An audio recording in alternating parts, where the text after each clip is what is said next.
No tópico 7 do capítulo 2, a gente vai apresentar para vocês as estruturas dos aletos de alquila, dos álcoois e dos éteres e aminas, com o objetivo de, posteriormente, nós estudarmos as propriedades físicas desses mesmos compostos. Então aqui inicialmente mostra uma tabela para vocês, onde mostra a ligação de carbono halogênio, no caso do fluoreto de metila, do cloreto de metila, brometo de metila e iodeto de metila. Mostra o comprimento dessa ligação e a força dessa ligação também. O objetivo aqui não é que vocês memorizem esses valores, mas que vocês tenham noção que o comprimento da ligação ele vai aumentando quando você muda do flúor para o cloro, do cloro para o bromo e do bromo para o iodo. Por que isso acontece? Simplesmente o que muda em cada estrutura é o halogênio. E o flúor, como está no segundo período da tabela periódica, ele tem um raio atômico menor. O cloro, que está no terceiro período, tem um raio atômico maior, portanto, essa ligação covalente simples ela fica maior. Quando você passa para o bromo está no quarto período, portanto, vai ter um raio atômico maior, e passando para o iodo, o raio atômico fica cada vez maior. Então, o comprimento da ligação ele aumenta, da ligação do halogênio com o carbono, porque o raio atômico do halogênio está aumentando. Então, você consegue prever claramente quais comprimentos são maiores um em relação ao outro, somente lembrando da propriedade periódica de raio atômico.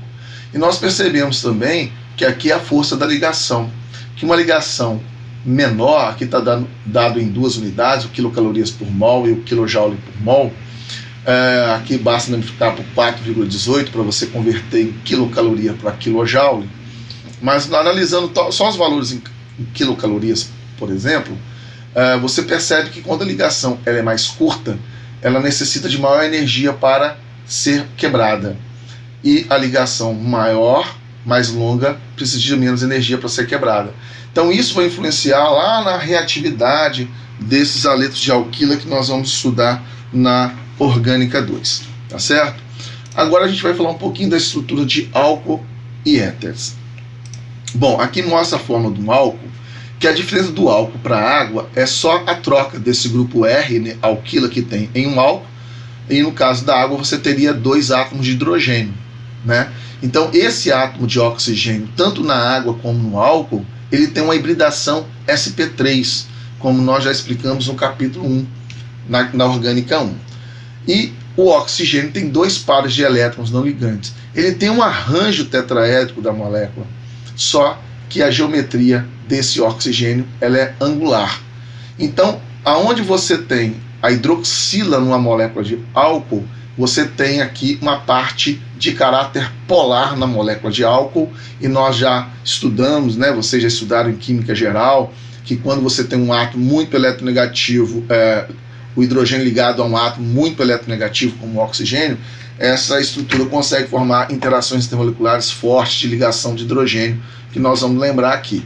Então, o mapa de potencial eletrostático do metanol, que é uma molécula de álcool mais simples que existe, você tem um CH3 no lugar desse R ligado a um OH, você tem aqui uma região de baixa densidade eletrônica, que tem carga parcial positiva, e aonde está a região do oxigênio, você tem uma alta densidade eletrônica, então ficando um pouco avermelhado aqui, indicando que esse OH é uma parte polar da estrutura do álcool. No caso de um éter, a diferença do éter para a forma do álcool é que aqui você tem 2 grupos R, 2 grupos alquila ligados no oxigênio.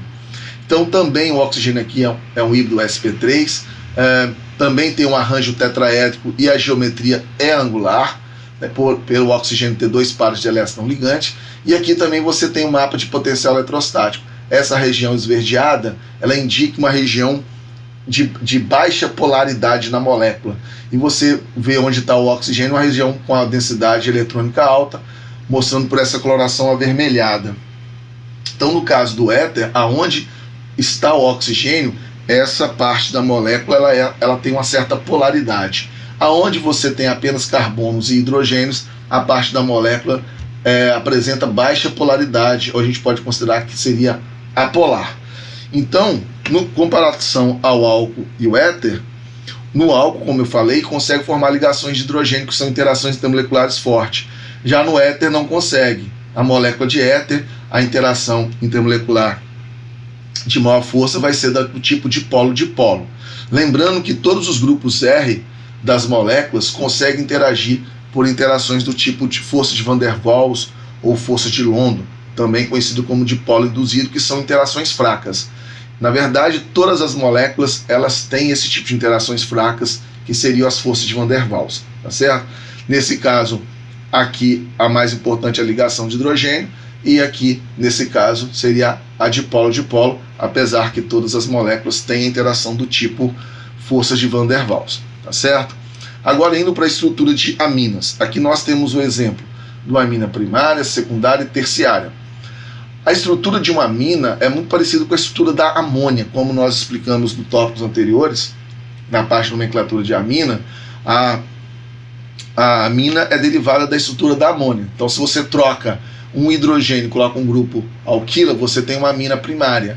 Então, como a amônia ela tem uma geometria piramidal, o arranjo novamente é tetraédrico, porque você tem um par de elétrons não ligante aqui.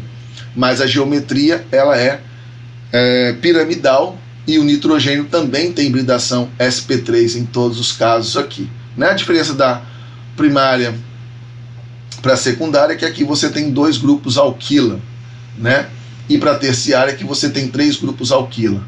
Então, uma observação interessante na estrutura das aminas é que a amina primária ela consegue formar ligação de hidrogênio, porque tem hidrogênio ligado a um átomo muito eletronegativo como o nitrogênio, assim também como a amina secundária também consegue formar ligação de hidrogênio entre suas moléculas.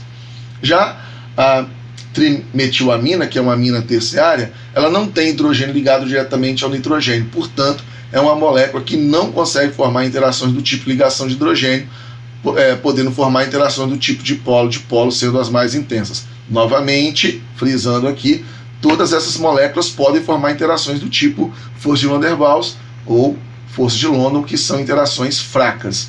Aqui, a interação mais forte, ligação de hidrogênio nessas 2 moléculas, e nessa aqui seria a dipolo-dipolo. E aqui você vê mapas de potenciais eletrostáticos.